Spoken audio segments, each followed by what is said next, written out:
लोकसभा चुनाव पूरी गर्मी पकड़ चुका है और आरोप और प्रत्यारोप का रुख जारी है। आज हमारे बीच कांग्रेस प्रेसिडेंट मल्लिकार्जुन खड़गे जी हैं, जो पूरे देश में प्रचार कर चुके हैं कांग्रेस पार्टी के लिए और इंडिया पार्टीज़ के लिए भी। उन्होंने हमारे लिए वक्त निकाला। आपका स्वागत है पीटीआई टीवी से बात करने का खड़गे जी। नमस्कार। खड़गे जी, आपको अभी तक के रुझान देखते हुए इंडिया पार्टीज और कांग्रेस पार्टी का क्या आंकलन लग रहा है, क्या असेसमेंट लग रही है? देखिए, हम तो सब तरफ घूमे हैं। हमको तो ये अंदाज़ा लग रहा है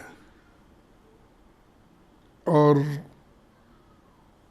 एक भारी अंडर करंट चल रही है और कांग्रेस पार्टी इस बार ज़्यादा सीटें लाएंगी और गठबंधन के जितने भी हमारे साथी हैं वो भी और हम मिलके ज़्यादा से ज़्यादा सीट हम लाएंगे और बीजेपी को सत्ता में आने के लिए जितने सीट होना है उतने नहीं मिलेंगे, हम उसको रोक पाएंगे। ये एक असेसमेंट मुझे मिला, तो इसीलिए मैं समझूंगा कि इस बार बीजेपी की सरकार नहीं बनेगी। मतलब आप एक चेंज देख रहे हैं देश में?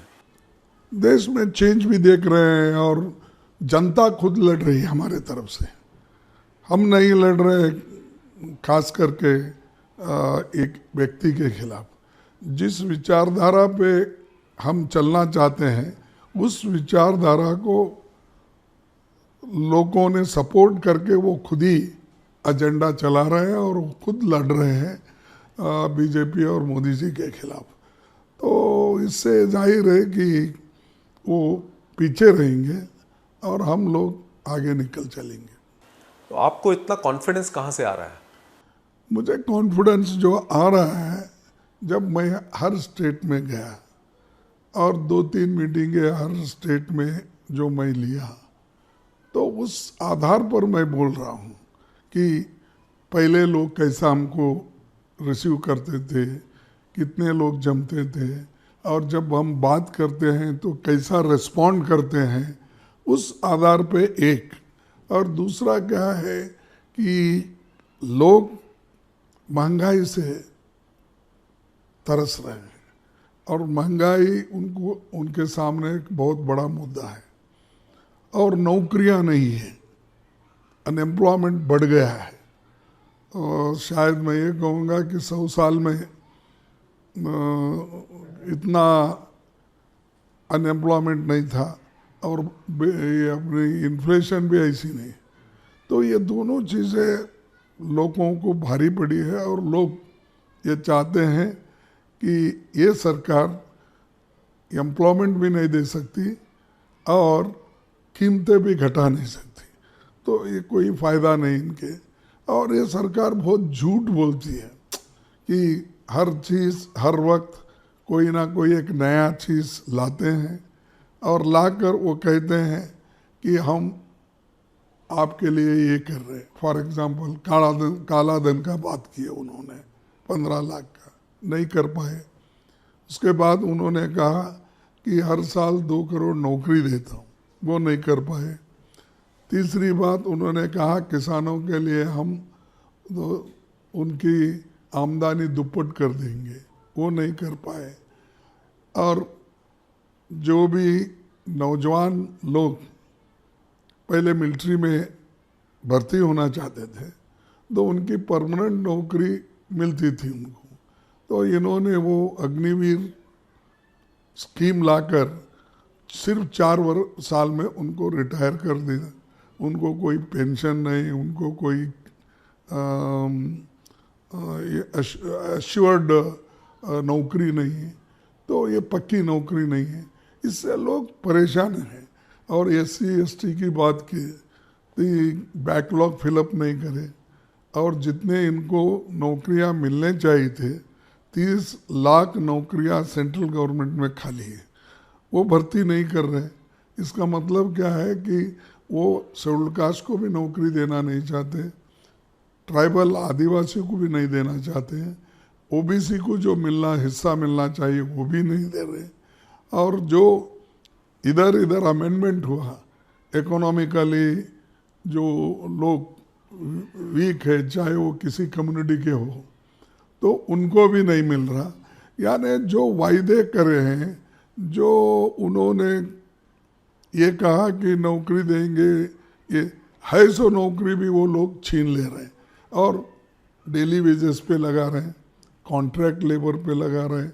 और कॉन्ट्रैक्ट लेबर और डेली वेजेस लगाने से क्या हो रहा है कि वो एश्योर्ड जॉब नहीं है। तो ये सारी चीज़ें लोग अब समझ गए। पहले शुरू में उन्होंने लोगों को भड़काया, लोगों को इमोशनली लूटा, अब वो बात नहीं है, लोग समझ चुके हैं। और बार बार हम कितने बार बोलेंगे, राम मंदिर का इशू बार बार बोलना, हिंदू मुसलमान का बार बार बोलना, हिंदुस्तान पाकिस्तान का बोलना, ये तो देखो देश के लिए हमारी पार्टी तो मिट मर चुकी है। वो तो पहले से हम फाइट करते आए, अपनी जान दी है, हम आज़ादी लाए। महात्मा गांधी जी, जवाहरलाल नेहरू जी, वल्लभ भाई पटेल जी, अब्दुल कलाम आज़ाद, कितने लोग हमारे देश के लिए लड़े हैं और अपनी कुर्बानियाँ दी है। एक एक घर में खानदान का खानदान पूरा जेल में गया है। अब आपको मैं बताऊं, कम से कम पंडित जवाहरलाल नेहरू जी के, उनके पिताजी के ज़माने से एक 15 लोग तो जेल में गए हैं आज़ादी के वक्त। कोई 2 साल की सज़ा काटा, कोई 4 साल की, कोई 13 साल की, कोई 5 साल की। ये सब अब ये जैसे है कि हाइप क्रिएट कर रहे हैं कि सब कुछ उन्होंने किया ये। और एक जो काम हुआ है, कम से कम उस काम को आप अप्रिशिएट करो, पहले के लोग क्या कर, और उनसे बेहतरीन अगर आप काम किए हैं वो काम बोलिए ना। आप उठते ही आप मटन की बात करते, चिकन की बात करते, मंगलसूत्र की बात करते, भैंस की बात करते। इस कंट्री का प्राइम मिनिस्टर जिसके हाथ में सब कुछ है, वो ऐसी बातें करता है। आप बोलो, आपके काम बोलो, गिनो, अगर लोग पसंद करते हैं तो आपको वोट देंगे। वो तुम्हारी ज़मीन छीन लेंगे, 2 एकड़ है तो 1 एकड़ छीन लेंगे, 2 भैंस है तो 1 भैंस आपको देना पड़ेगा, 2 एकड़ है तो 1 एकड़ देना पड़े। ऐसी चीज़ें कब तक बोलेंगे? इससे लोग बोलेंगे कि भाई ये गवर्नमेंट क्या रियली जानती है कि कब किस वक्त क्या बात करना और लोगों को कैसा समझाना। खड़गे जी, इस चुनाव में 2 मेन नैरेटिव्स निकल के आ रहे हैं, एक रिजर्वेशन का और एक कॉन्स्टिट्यूशन का। बीजेपी आपको एक्यूज़ कर रही है कि आप रिजर्वेशन को ख़त्म करके SC STs के लिए ख़त्म करके मुसलमानों को दे देंगे, और आप उनको बोल रहे हैं कि ये 400 पार इसलिए सीटें चाहते हैं कि कॉन्स्टिट्यूशन बदलना चाहते हैं। तो कौन सा नैरेटिव जीत रहा है? देखो, जीतने का सवाल नहीं, 400 पार हमें दो, हम संविधान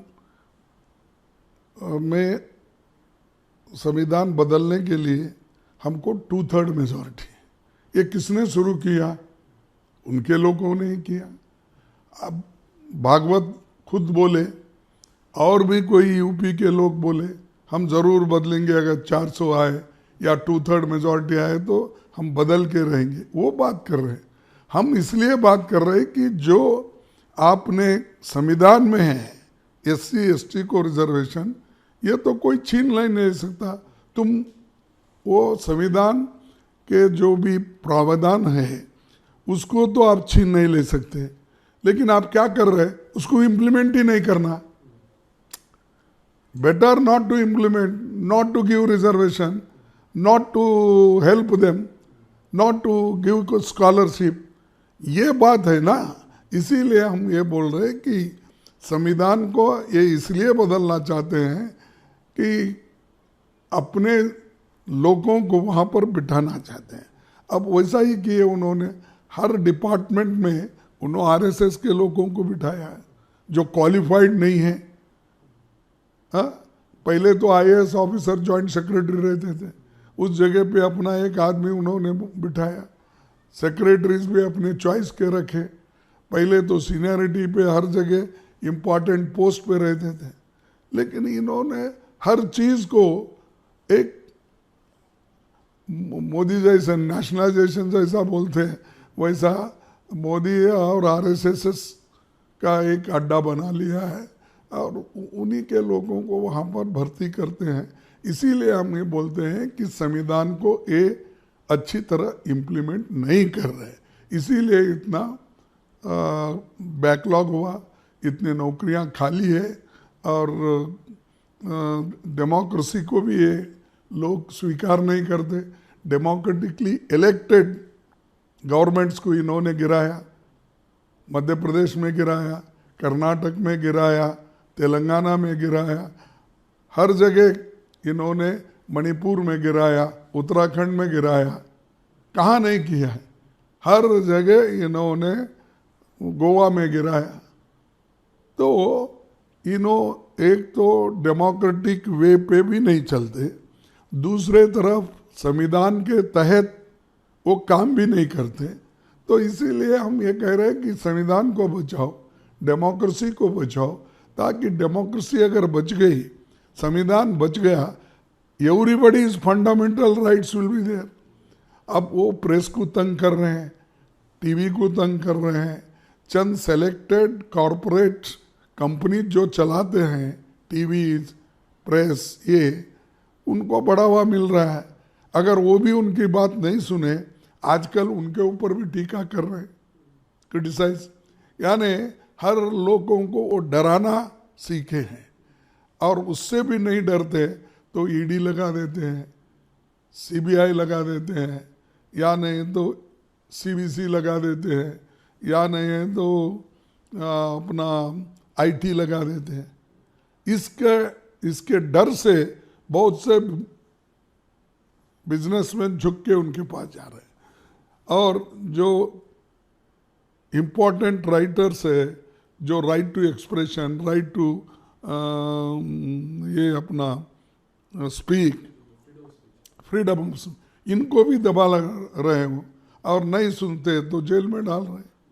और इसलिए हम क्या बोलते हैं कि संविधान के तहत चलो, और इसलिए संविधान को बचाना मीन्स आपके फ्रीडम ऑफ स्पीच को बचाना, आपके फ्रीडम ऑफ एक्सप्रेशन को बचाना, जो भी फंडामेंटल राइट्स है उसको बचाना, ये काम संविधान के तहत ही हो सकता है। इसलिए हम संविधान को बचाने के लिए लड़ रहे हैं।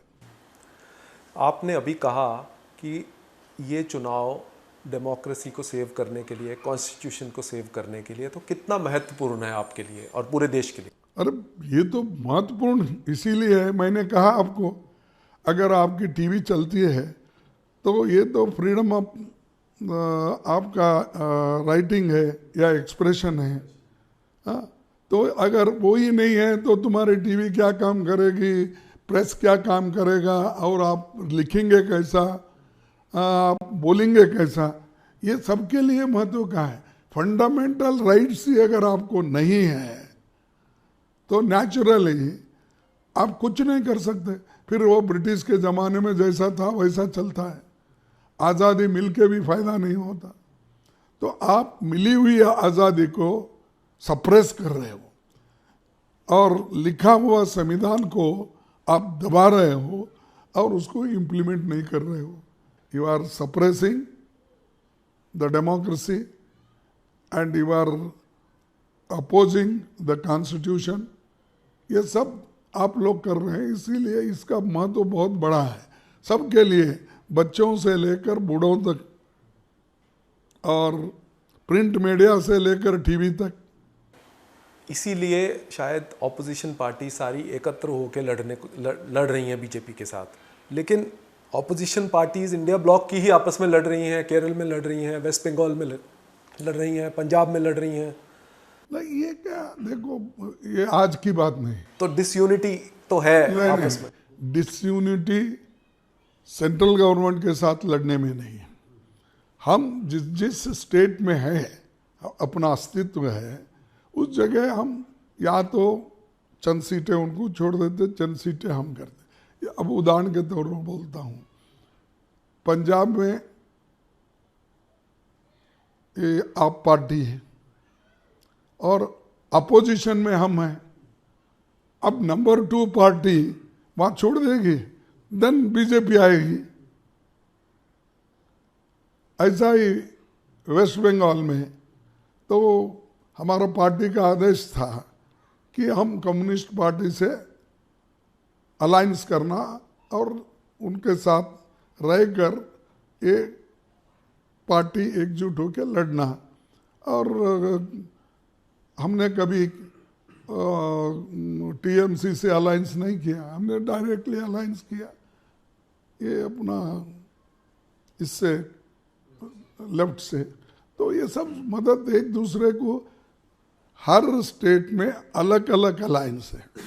अब फर्ज करो हम लड़ रहे हैं केरला में, कम्युनिस्ट और हम लड़ रहे हैं, लेकिन कोई भी लड़ेगा, किसी के भी एक कम ज़्यादा कुछ भी सीट आएंगे, वो किसके खिलाफ?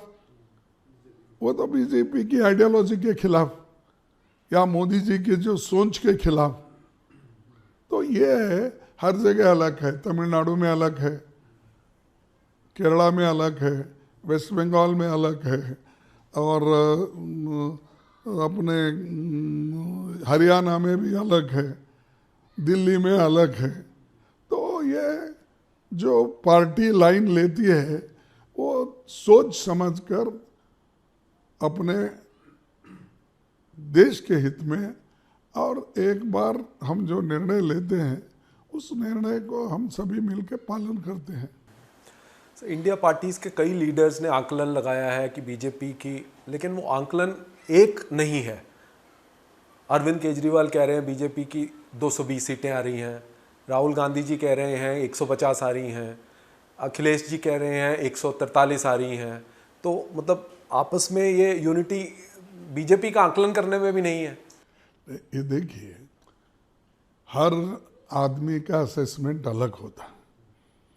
मैं कर्नाटक का ठीक ढंग से असेसमेंट इसलिए कर सकता हूँ कि मैं वहाँ बॉटम टू टॉप तक सब लोगों को जानता हूँ, सब लीडर्स को जानता हूँ, सब पार्टियों को जानता हूँ, सब। और ऐसा हर स्टेट से फीडबैक अलग अलग होता है। तो जब फीडबैक अलग अलग होता है तो नेचुरली नंबर का कोई अर्थ नहीं है। नंबर, मैं बोला ना, बीजेपी को सत्ता में आने के लिए, रोकने के लिए जितना नंबर होना वो हमारे पास है, सब मिलके गठबंधन के लोग, तो हम रोकेंगे। प्रधानमंत्री ने करप्शन के खिलाफ एक बहुत मुहिम चलाई है, और वो कह रहे हैं, आज उन्होंने कहा कि जो करप्ट लोग हैं वो 4 जून के बाद परमानेंटली जेल में ही रहेंगे। अगर परमानेंटली जेल में है, आप रखना चाहते हैं तो आपकी मर्जी, कानून अगर उसको इजाज़त देता है, और जो गलती करता है वो गलती करने वाले को तो शिक्षा तो होना चाहिए, that is a different thing. लेकिन जो करप्ट समझ के आपने उनको पहले उन्हें ईडी का छापा मारा, इनकम टैक्स का छापा मारा, डराया धमकाया, और फिर कैसे आपने अपने पार्टी में लेके राज्यसभा सीट धड़ाधड़ दे रहे हो, किसी को मिनिस्टर बना रहे हो, जिसको डिप्टी चीफ मिनिस्टर भी बना रहे हो। अब ये सब जब हो रहा है, और जो करप्ट लोगों का आपने पॉइंट आउट करा, उन सभी लोगों को अपने गोद में बिठा लिए ना।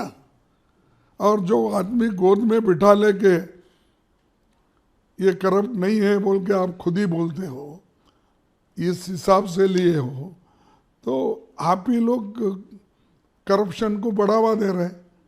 अगर आपने भाई तुम वो करप्ट है, हम नहीं लेंगे, चाहे कुछ भी हो जाए, सत्ता के लिए हर चीज़ कर रहे हो, करप्ट को भी ले रहे हो, बढ़ावा भी दे रहे हो, उनको तुम्हारे पार्टी के लोगों को निगलेक्ट करके उनको आगे बढ़ा के तुमने जगह दे रहे हो, खाली करवा के, और खुद दूसरों को बोलते हैं कि मैं भ्रष्टाचार निकालने वाला हूँ। आप निकालने वाला, भ्रष्टाचार के ऊपर तो आपका सब कुछ चला है। जितने भी राज्यों में सरकारें बदली, उनको कसम खा के बोलने दो या भगवत गीता पे हाथ रख के बोल लो कि उन्होंने नहीं गिराया ये सरकारों को। तो हो सकता है डायरेक्टली इनडायरेक्टली आपके तरफ से कोई और किया होगा, लेकिन झूठ क्यों बोलते हैं? अगर वो खुशी से अगर आते हैं, रिजाइन करके अपने तुम्हारे उसूल पसंद है, उसूलों के ऊपर अगर आते हैं तो बात और है। उसूल नहीं, कुछ नया आइडियोलॉजी जो हमारे पास 50-50 साल काम की है, 30-30 साल काम की है, उन लोगों को तुमने यहाँ पर करप्ट बोल के ले लिया डरा के, और आज फिर बोल रहे भ्रष्टाचारियों को मैं सहन नहीं करूँगा। और किस बेसिस पे? ऐसा करने से ही तुम्हारी छवि खुद खराब हो गई कि भाई ये प्राइम मिनिस्टर झूठ बोल रहे हैं। और हम अगर कहते मोदी जी झूठ बोलते हैं तो आप लोग, अरे क्या मोदी जी को ऐसा गालियां देते? हम गालियां नहीं दे रहे, किसी व्यक्ति के खिलाफ नहीं, मोदी जी के खिलाफ हम नहीं हैं, उनके आइडियोलॉजी के खिलाफ, उनकी विचारधारा जो है उनके खिलाफ। जैसा कि उन्होंने उठाया बोल दिया 2 भैंस है तो 1 भैंस, ये चीज़ें जो बोलने की है, ऐसे अगर विचारधारा रख के तुम अगर काम करते हो तो कौन अप्रिशिएट करेगा? आपने अभी ईडी और सीबीआई का जिक्र किया कि उसको इस्तेमाल किया जा रहा है, मिसयूज़ किया जा रहा है ऑपोजिशन लीडर्स को डराने धमकाने के लिए या उनको जेल में डालने के लिए। आपके alliance partner Akhilesh Yadav Samajwadi party ji, उन्होंने कहा कि ईडी सीबीआई को बैन कर देना चाहिए, कि वो उनको ख़त्म कर देना चाहिए। क्या आप इससे सहमत हैं? देखिए, सहमत की बात नहीं। जब सरकार आती है हमारे, हर कानून की छानबीन हो जाएगी। जो अच्छे प्रोविजन है रखेंगे, जो सिर्फ लोगों को सताने के लिए जो इस्तेमाल करते हैं, और जो प्रोसीजर उन्होंने अडॉप्ट किया, ऐसे प्रोसीजर तो कोई नहीं करता। जिसके लिए नोटिस होना चाहिए, पूछना चाहिए, इंक्वायरी होना चाहिए, उसके बाद जो होता है होता है। लेकिन ये लोग खुद ही एविडेंस क्रिएट करना और खुद ही केस बनाना, खुद ही एफआईआर डालना और उसको अंदर डाल के अब जितने लोगों को डाले हैं वो इलेक्शन के नज़दीक डाले उन्होंने। क्या फिर अगर आपको करना है तो 10 साल थे आपके पास, कम से कम 5 साल थे, 3 साल थे, 1 साल भर, 1 साल से पहले तो कर देते। इधर इलेक्शन चल रहे हैं, नॉमिनेशन हो रहे हैं, आप उन लोगों को जेल में डालकर, ईडी में डालकर प्रचार करने के लिए नहीं छोड़ रहे। तो लेवल प्लेइंग ग्राउंड नहीं दे रहे और डरा रहे, धमका रहे। ये चीज़ें अच्छी नहीं डेमोक्रेसी में। इससे लेवल प्लेइंग ग्राउंड नहीं मिलता। इससे तुम डरा के और एक अथॉरिटियन रूल आप ला रहे। प्रधानमंत्री ये भी प्रचार कर रहे हैं कि कांग्रेस जब अगर राज में आ गई तो वो राम टेम्पल पे बुलडोज़र चला देगी और राम लल्ला को दोबारा टेंट में भेज देगी। ये झूठ है, ऐसी ही बात करते हैं। दोबारा लाल माला उधर टेंट में भेजेंगे उधर। ये देखो, कोई ऐसा कभी हमारे पार्टी से बोला भी नहीं, हमारे मैनिफेस्टो में भी नहीं। हम आदर करते हैं हर धर्म का, हर भगवान जिनकी जिनकी इच्छा है, उनकी आस्था है, वो कोई भी अपना आस्था के मुताबिक चल सकता है। आज 55 साल से हम इतने काम किए, हमारे पार्टी किसी का मंगलसूत्र छीनी है या किसी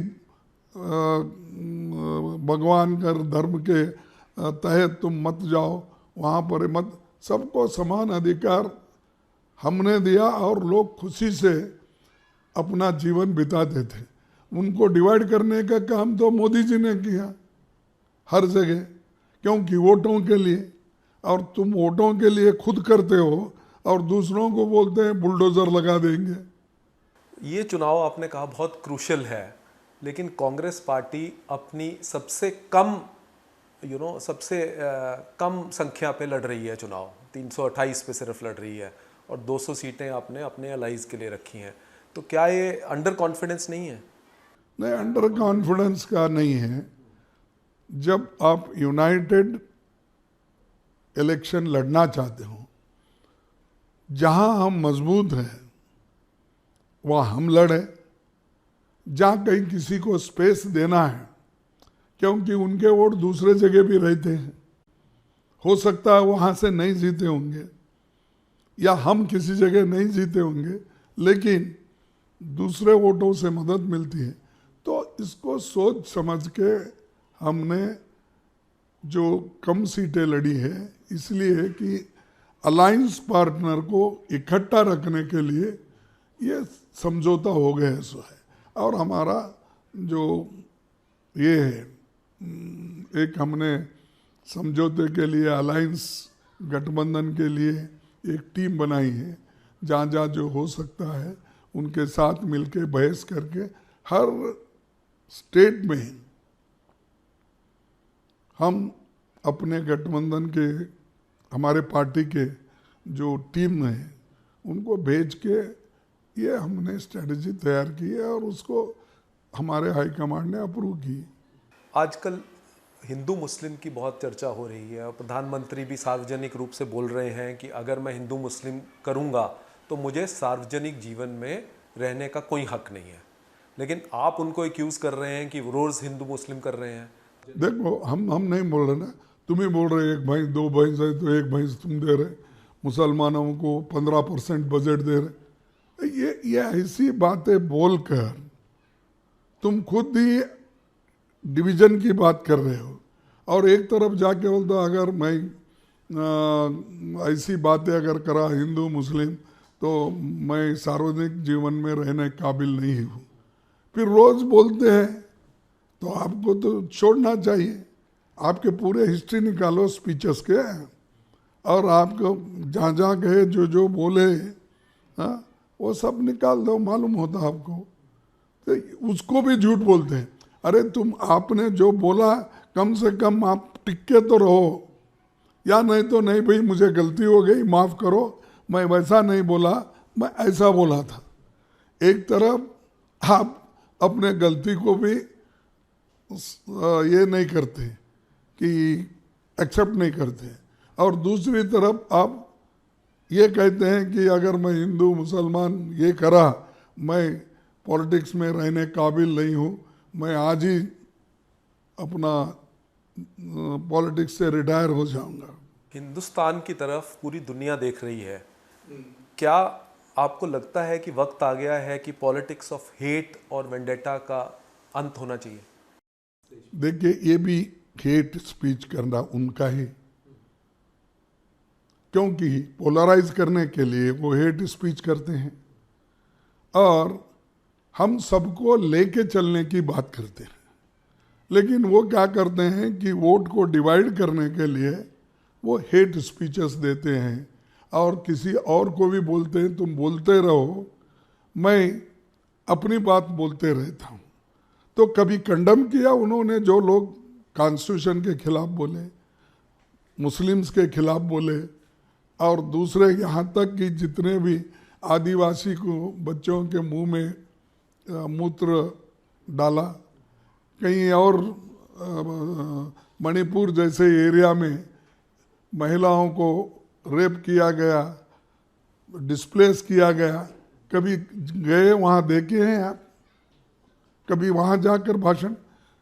पूरे दुनिया भर फिरे आप, 13-14 फेरी हो गई आपकी दुनिया में, और इलेक्शन आने से पहले ही आप चुनाव का प्रचार, गवर्नमेंट के जितने भी फंक्शंस थे उसमें चुनाव का प्रचार ही आप करें, तो करोड़ों रुपए खर्च हो गए उस पर। तो ये आपकी मंशा ठीक नहीं है, और आप खुद ही हिंदू मुसलमान हेट स्पीच करके हमारे देश में डिवीजन भी कर रहे हैं, और एक दूसरे के नफरत की वातावरण फैला रहे। इसीलिए ठीक है, हमारे राहुल जी को कहते हैं कि नफरत के बाजार में मोहब्बत की दुकान लगाऊंगा मैं। तो इसीलिए बोल रहे हैं ये डेमोक्रेसी एक बाजार है, तो इसमें नफरत करने वाले ये लोग हैं। यहाँ पर मोहब्बत का दुकान यानी सबको लेके चलने का हम कर रहे हैं कोशिश। तो ये मोदी जी की गलती है, ये बार बार रिपीट करते हैं और वन मैन शो करना चाहते हैं। वन मैन, एक ही लीडर, इस देश का एक ही लीडर, एक ही प्राइम मिनिस्टर सब कुछ चला सकता है, ये उनकी सोच है। इसके मद्देनजर रखते कि चुनाव इतना महत्वपूर्ण है, कई टॉप कांग्रेस लीडर इस चुनाव को नहीं लड़ रहे। कई कमलनाथ जी नहीं हैं, सचिन पायलट जी नहीं लड़ रहे, अशोक गहलोत जी नहीं लड़ रहे, तो आपको नहीं लगता कि इनको सबको लड़ना चाहिए? देखिए, अब वो परसों ही असेंबली इलेक्शन लड़े, वो एक स्ट्रैटेजी रहता। जब असेंबली इलेक्शन लड़ने के बाद थोड़ा कुछ उनके स्ट्रैटेजी में अगर ये होता है तो नेचुरली वो अपने आदमी को वहाँ पर लड़वाते हैं। और उनकी ज़रूरत पार्टी के प्रचार के लिए भी हमको होना चाहिए। तो ऐसे सीनियर लीडर्स बहुत ऐसे नेशनल इलेक्शन में ज़रूरी है। तो हम हर एक को तो नहीं कह सकते तुम लड़ना चाहिए, उन्होंने लड़ना चाहिए। ये तो लड़ाई है, लड़ाई में जो हिस्सा लेते हैं उनको हम पूरी तरह से मजबूत बनाकर भेजें, और जो बाहर से सपोर्ट करते हैं, स्ट्रैटेजी बनाते हैं, प्रचार करते हैं, उनके लिए भी उतना ही महत्व है। आपको नहीं लगता था कि प्रियंका गांधी अब राजनीति में इतने साल हो गए उनको आए कि उनको इस इलेक्शन में लड़ना चाहिए था? देखो, उन्होंने व्यक्तिगत उनका फैसला है, उस बारे में मैं कमेंट नहीं कर सकता। लेकिन ठीक है, जो भी सोनिया गांधी जी और प्रियंका गांधी और राहुल जी मिलके जो डिसीजन लेते, ये उनका मामला है, उसमें मैं ये नहीं कह सकता उन्होंने ये करना था। और वो 30 इयर्स से सोनिया गांधी जी खुद पॉलिटिक्स में इन्वॉल्व है। वो जानते हैं कि देश के कोने कोने में कौन अपना पार्टी के लोग हैं, कौन है, क्या है। और रायबरेली, अमेठी, ये दूसरे ये भी है। और सबसे ज़्यादा क्या है, हमको इलेक्शन प्रचार के लिए स्टार कैंपेनर वही है, तो राहुल गांधी जी और प्रियंका गांधी जी। और क्योंकि हमारे सोनिया गांधी जी, उनका थोड़ा तबीयत ठीक नहीं रहने की वजह से उन्हें ज़्यादा प्रचार नहीं करे। लेकिन ये दोनों स्टार, हर स्टेट में उनका डिमांड है, हर स्टेट में वो जाते हैं तो हज़ारों लोग जमते हैं, कहीं लाखों लोग जमते हैं। तो ये हमारी असेट है। हम अगर एक ही जगह सब लगा दिए, इन्वेस्ट करें, तो what about the other states?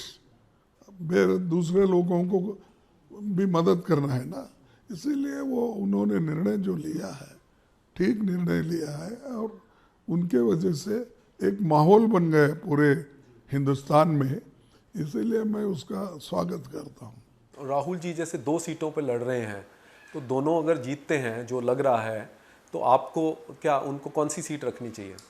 मैं वो फैसला लेने वाले उन्होंने हैं, इंडिविजुअल बातें हैं, उनके फैसले हैं, उसके ऊपर मैं कुछ नहीं बोल सकता। खरगे जी, 1998 में ममता जी लेफ्ट के खिलाफ लड़ रही थी और लेफ्ट वायलेंस के खिलाफ उन्होंने कांग्रेस पार्टी पे को छोड़ के चले गए, ये बोल के कि प्रोटेक्ट नहीं कर रही कांग्रेस लीडरशिप लेफ्ट की वायलेंस के खिलाफ जो हो रहा है।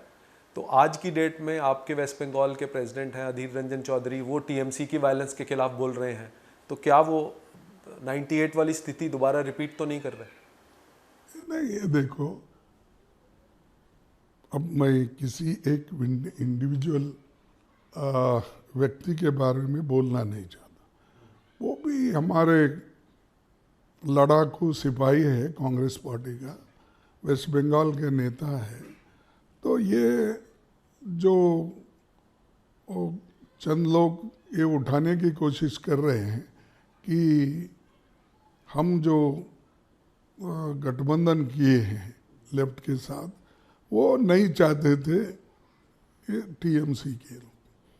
तो इसीलिए थोड़े लोग वो इसको अलग ढंग से बात करने की कोशिश कर रहे हैं, लेकिन ऐसा नहीं होगा। कांग्रेस पार्टी मजबूत है, एक दूसरे को समझती है, और यहाँ पर जो हो गया है, हाईकमांड ने ये निर्णय लिया है कि लेफ्ट के साथ गठबंधन होना चाहिए, और उसी पे हम चल रहे हैं।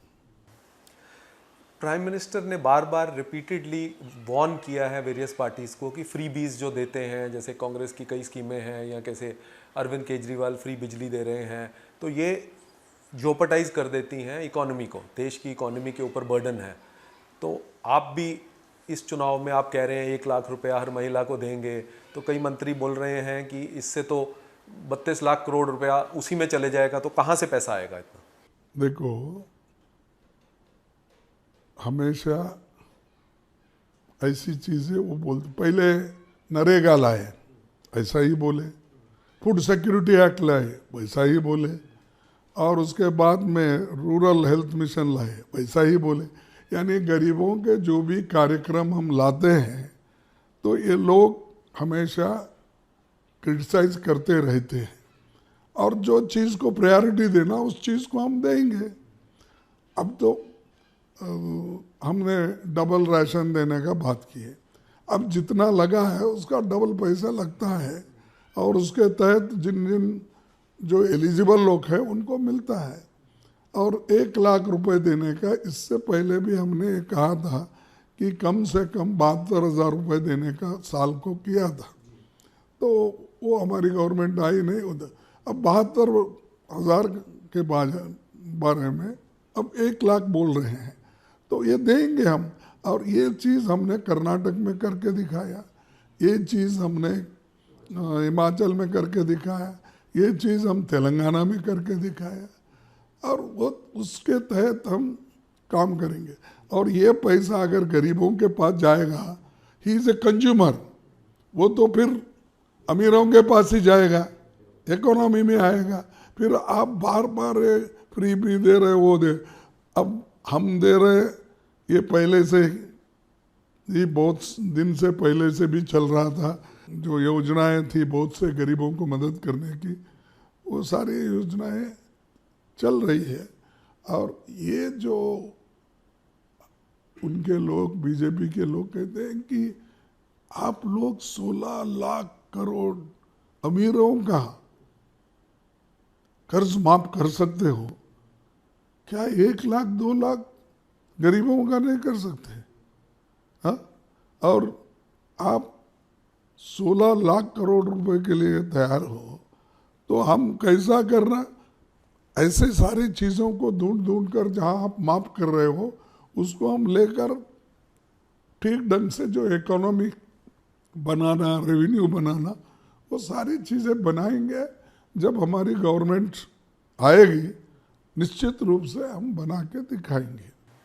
आपने कहा कि 50% सीलिंग है जो रिजर्वेशन की, उसको हम बढ़ाएंगे, क्योंकि आप मुसलमानों को रिजर्वेशन देना चाहते हैं। नहीं, देखो, अब तमिलनाडु में 69% रिजर्वेशन, क्या उन्होंने मुसलमानों के लिए किया?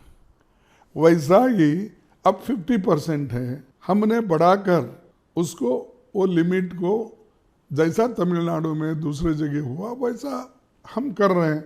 वो मुसलमान का क्या सवाल है उसमें? एक, अब जो इकोनॉमिकली जो पुअरर सेक्शंस है अपर कास्ट में या किसी भी कास्ट में, उनको आप लोग 10% रिजर्वेशन रखें, क्या उसमें मुसलमान नहीं आते हैं? देखो, हर चीज़ का मजाक उड़ाना या उस बात का क्या कहेंगे आप, एक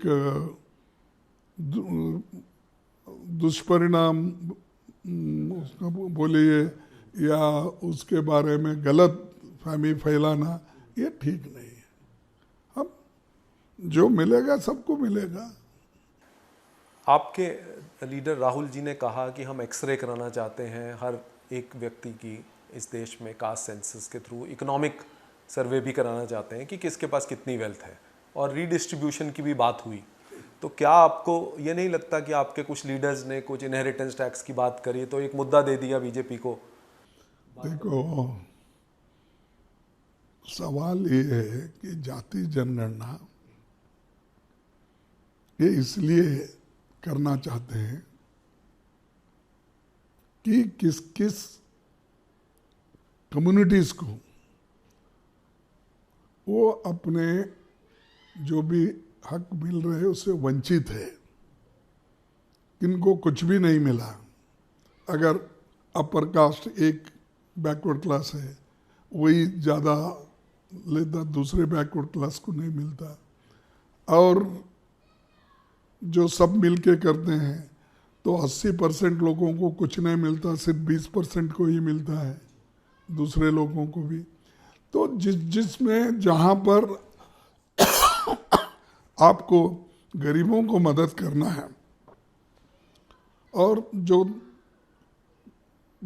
बैकवर्ड क्लास एक बहुत बड़ा तबका है और दूसरे कम्युनिटीज में भी अलग अलग तबके हैं, तो उसको एक पॉलिसी बनाकर, जैसा कि प्लानिंग में एक पंचवार्षिक योजना पंडित जवाहरलाल नेहरू जी ने बनाई थी, कई के लिए बनाई थी कि इन्वेस्टमेंट कहाँ करना, पानी कहाँ है, फिर वीकर सेक्शन SC ST आदिवासी इनको क्या करना, ये वहाँ से शुरू हो गया है।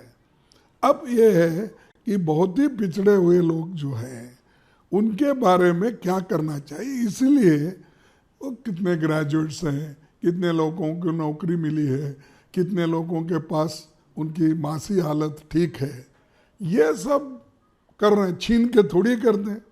जब लैंड रिफॉर्म्स लाए ये लोग ऐसा ही अफवाह उठाए थे, बैंक का नेशनलाइज हुआ, ये लोग स्वतंत्र पार्टी, जनसंघ और कांग्रेस, वो उस वक्त इंदिरा गांधी के खिलाफ में यही आवाज उठाए थे। तो आज भी वही कर रहे हैं। जो फ्यूडल माइंडेड लोग हैं ना, वो ऐसा बोलते हैं। तब तो आ गया, लैंड रिफॉर्म्स आ गया, बैंक नेशनलाइजेशन हुआ, LIC का नेशनलाइजेशन हुआ, नहीं तो क्या लोगों को मिलता था वहाँ पर, ना रिजर्वेशन, नौकरी भी नहीं मिलती थी, और जो लोगों को न्यायबद्ध उनको सपोर्ट वो भी नहीं मिलता था। अब जैसा क्रॉप इंश्योरेंस है, क्रॉप इंश्योरेंस जो वो बोले वही सही, जो कंपनीज वो लूटते हैं हमारे किसानों से 2-2 हज़ार, 1 हज़ार, देन उनको देते हैं 500, 600, और कभी कभी तो रिपोर्ट ठीक नहीं है, पूरा आपका क्राइटेरिया में नहीं बैठता, कुछ नहीं देते। तो ऐसे करने के बजाय ये जो हमारे सरकार से उनको जो मिलना चाहिए वो देने के लिए ये सब हो रहा है। लेकिन आप हर बात को पॉलिटिक्स, तुम्हारा छीन रहे, गरीबों का छीन रहे, गरीबों का पैसे ही नहीं उसके पास, क्या छीनते हैं तुम, उसको तो दे रहे हैं। सर, आप एक्यूज़ कर रहे हो प्रधानमंत्री को कि आपने अभी भी बोला कि वो पोलराइज करने की कोशिश कर रहे हैं, इस चुनाव में पूरी पोलराइजेशन कर रहे हैं, हिंदू मुस्लिम कर रहे हैं, लेकिन प्रधानमंत्री आप पे उल्टा आरोप लगा रहे हैं कि आप अपीजमेंट पॉलिटिक्स करते हैं। देखो, किसी कम्युनिटी में गरीब को मदद करना ये अपीजमेंट नहीं है, और किसी कौम पे अगर अन्याय करना ये अपीजमेंट नहीं है। अन्याय जब होता है उसको रोकना ये अपीजमेंट नहीं है। तो ये जो है इलेक्शन के लिए वही पोलराइजेशन की बात कर रहे हैं। और कोई अगर शेड्यूल कास्ट भी IPC के धारे में कोई अपराध किया तो उसको छोड़ते क्या? आदिवासी को छोड़ते क्या? बैकवर्ड्स को छोड़ेंगे क्या? तो जो भी IPC में गुनाह करता है उसको तो सजा होती है। लेकिन तुम ऐसे में जब अगर वो गुनाह करते हैं कोई भी कम्युनिटी हो, उनको शिक्षा होती है। तुम हर चीज़ को अपीसमेंट, तुम तो किसी को तलवार के मारने से बात करते हैं, किसी के लिंचिंग करते हो, किसी को जो अपने ऐसे तो बड़े बड़े व्यापारी लोग ये जानवर का व्यापार करते हैं, लेकिन उनको कोई कुछ नहीं बोलता। इसलिए नहीं बोलता कि डर के, चलो भाई उनके क्या क्यों बोलना। अगर कोई अपना धंधा करता है तो उसको भी किसी और ढंग से बोलते हैं। तो इसलिए मैं उसमें ज़्यादा पढ़ना नहीं चाहता। मैं इतना ही आपको कहूँगा कि अपीजमेंट की पॉलिटिक्स वो करते हैं। हम गरीब को कुछ देना ये अपीजमेंट नहीं है, वो भूखा है। स्कॉलरशिप अगर गरीब बच्चों को दिए तो ये अपीजमेंट नहीं है, हमारा कर्तव्य है उसको आगे लाने का। और मुसलमान में अगर बहुत से लोग अगर पढ़े लिखे नहीं हैं, उनके लिए स्पेशल एक स्कूल में मदद करना, ग्रांट इन एड देना, ये क्या अपीजमेंट है? आप भी देते हो, पहले सबको देते हो, उनको भी मिलता है। दिल्ली में बहुत गतिविधियां हो रही हैं, चुनाव भी होने वाला है, तो ये जो अरविंद केजरीवाल के पीए को लेकर ये एक राज्यसभा एमपी स्वाति मालीवाल को लेकर जो चल रहा है, आप इस पे कुछ? देखिए, आप मैं इस चीज़ में जाना नहीं चाहता। कानून अपना काम करे, जो कोई भी हो, चाहे वो केजरीवाल का पीए हो, फलाना हो, मैं उसमें, ऐसा भी कर्नाटक में भी हुआ है। तो मैं यही चाहता हूँ कि कानून जब अपना काम करेगा लोग डरेंगे। इसीलिए हम हमेशा संविधान की बात इसलिए करते हैं, सबको कानून के तहत चलना चाहिए। मोदी जी भी अगर वो अपने इस ढंग से कानून पालन करने का काम करेंगे, रूल्स फॉलो करने का काम करेंगे, तो ऐसे गलत काम करने वाले लोग भी नहीं करेंगे। तो इसीलिए कानून अपना काम कर रहा है, करने दो, और अगर नहीं कर रहा है तो उनको करना चाहिए, यही हम कह रहे हैं। एक अंतिम सवाल कि आजकल बहुत कवायद लगाई जा रही है कि अगर इंडिया गवर्नमेंट आ गई ऑपोजिशन की तो स्टॉक मार्केट गिर जाएगी, या आजकल उथल पुथल हो भी रही है स्टॉक मार्केट में बहुत, क्योंकि कईयों को लग रहा है कि इंडिया पार्टी आगे चल रही है। तो इसको लेकर आप क्या बोलना चाहेंगे कि ऐसा कुछ? देखिए, ये सब मोदी जी का खेल है, उन्होंने कुछ बोलना। देखो, आर्थिक स्थिति को ठीक चलाने के लिए अर्थशास्त्रज्ञ होते हैं, वो ठीक ढंग से करेंगे। और हम अगर उसमें आड़ी टेढ़े बात करेंगे तो ये नुकसान देश का होगा, और वो काम वही करते हैं। वो, मैं रहूँगा तो ठीक हो जाएगा, मैं नहीं रहूँगा तो पूरा खराब। अरे आपने तो कम से कम कितना 155 लाख करोड़ है ना, वो तो आपने डेट में डाल दिया। जब यूपीए की गवर्नमेंट थी 55 लाख थी, तो बोलिए किसकी गवर्नमेंट अच्छी थी? आप 10 साल में, वो पहले से।